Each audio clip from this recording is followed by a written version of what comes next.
presidente da República França Emmanuel Macron halou encontro bilateral com o presidente da República José Ramos Horta, onde qualia com a situação regional no global nian.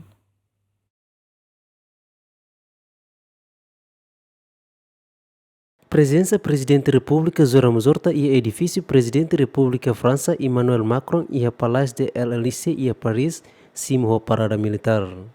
A Foine Ramos Horta nebe acompanha o ministro do Negócio Estrangeiro Cooperação Benedito Freitas, embaixadora Timor-Leste para Bruxelas nebe acreditamos e a França Lourdes Bessa continua a o encontro bilateral onde em relação à amizade na cooperação nian.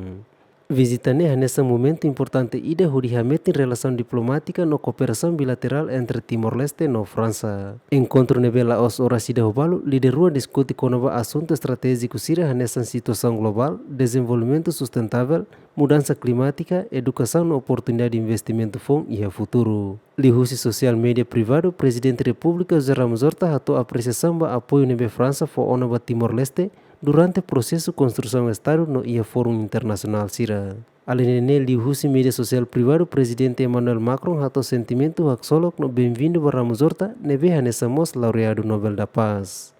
Ne considera a presença laureado Nobel da Paz nebe foanoi com novo imperativo simples ida huri defende paz. Timor-Leste ne adesão ba ASEAN logo capítulo fon ida ba parceria Timor-Leste e França nebe ia valor democrático sira no fahimalo compromisso comum ba multilateralismo. Emmanuel Macron reafirma comitimento França atu continua a meter em cooperação ao Timor-Leste liu ia área formação, cultura no economia. Visita Ramos Horta para França badala ruane lo que dalam ba colaboração nível liutang onde promove paz, estabilidade, prosperidade e a nível regional no global. Agustino da Costa, GMN.